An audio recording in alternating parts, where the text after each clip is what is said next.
government is Republican government.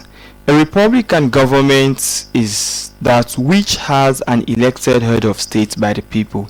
This means that a sovereign state is referred to as a republic if the country has no traditional rulers or its representative as its head of state, with the one chosen by the people with a fixed tenure of office. Short head of state is known as a president in a republic.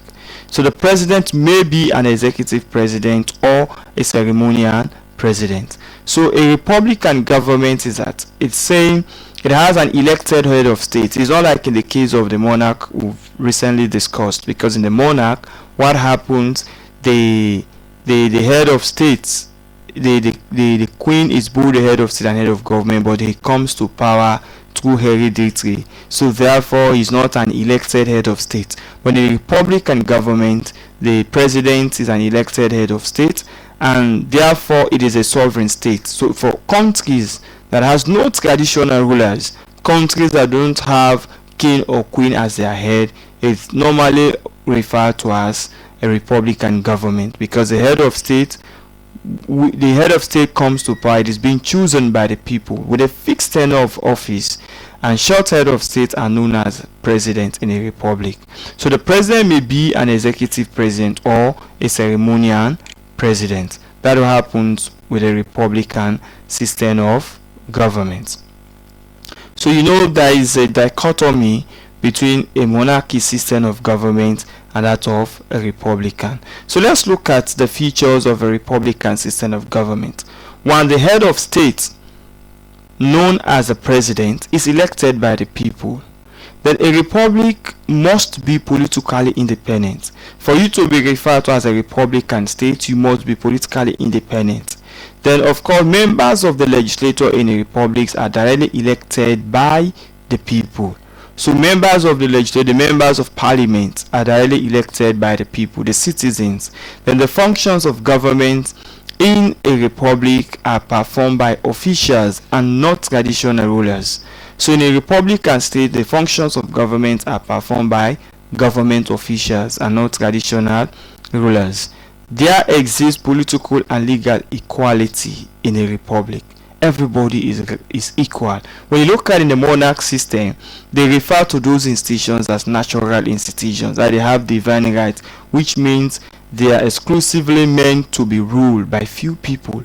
But when you look at a republicanism or a republican system of government, is saying that one, there exists a political parties and there is a legal equality in the republic, that everybody has a right to ascend to the throne, everybody has a right to come to power, everybody has a right to aspire for the office of the president.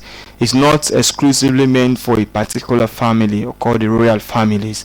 Then of course the rule of law is an essential feature of a republic. The law is supreme. When you look at a monarch system, in fact the organs of supremacy is the king or queen. But in a republican government, the rule of law is the essential features of a republic.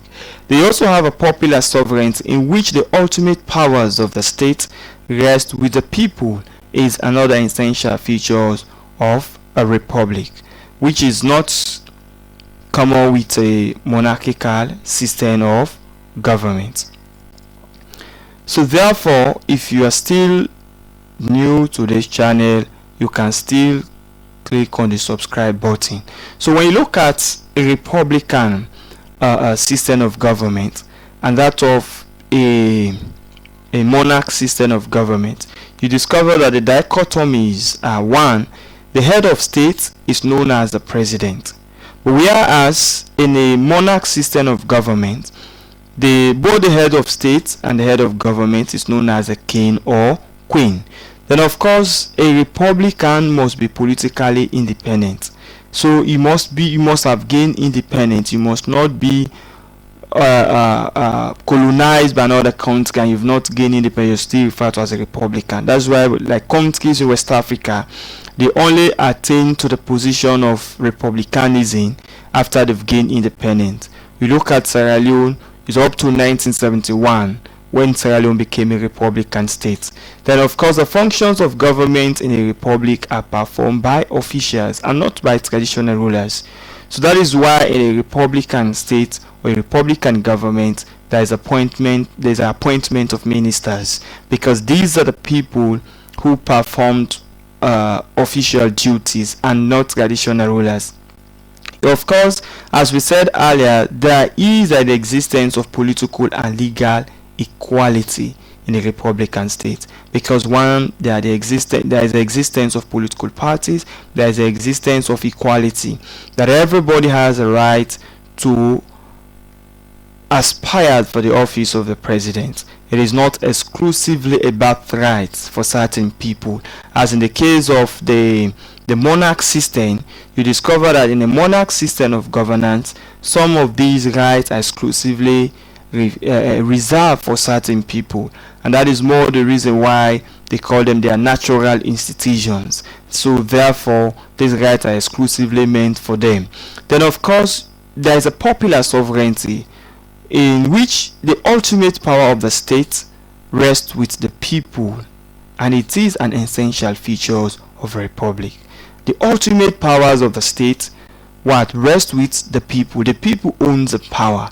The power does not belong to even the president, because at the end of the day, after a fixed tenure of office, the president has to come and seek another mandate. So it is left with the citizens to grant him another mandate or not. But when you look at a monarchical system, the ultimate powers of the state rest with the king, because the king or queen has absolute powers, and to the extent some of these powers can't be reserved for their children, it can also be transferred from one generation to another. So most cases, when African countries fail to realize that we're not practicing a monarchy system of government where they want to hold on to power till death, that comes a crisis, that comes political instability, because the republicanism is very clear that there is a fixed tenure of office, and because there is a fixed tenure of office,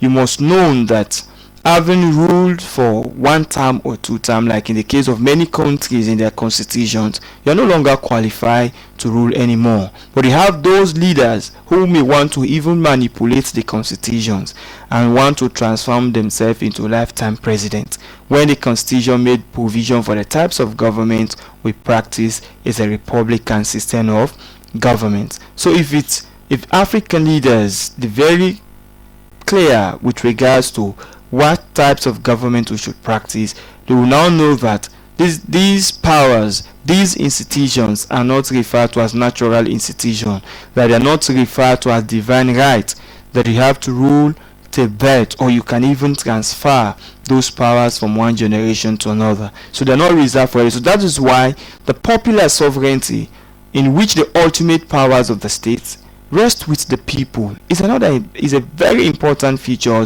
of republicanism. Of course, the members of the legislatures in a republic are directly elected by the people. Those members of parliament are directly elected by the citizens. So therefore, they should not be answerable even to the executive arms of government. You must be an autonomous state. You must have gained independence, then you become a republic on your own. And when that happens, you have what we call the absolute supreme powers. You have the absolute decisions to make, to exercise over your own citizens without not being subjected to outside influence or interference. So now we've looked at the types of states, the type of government or state structures. We said we have what we call the presidential system, the parliamentary system, we have the federal, we have the confederal system, and we have the unity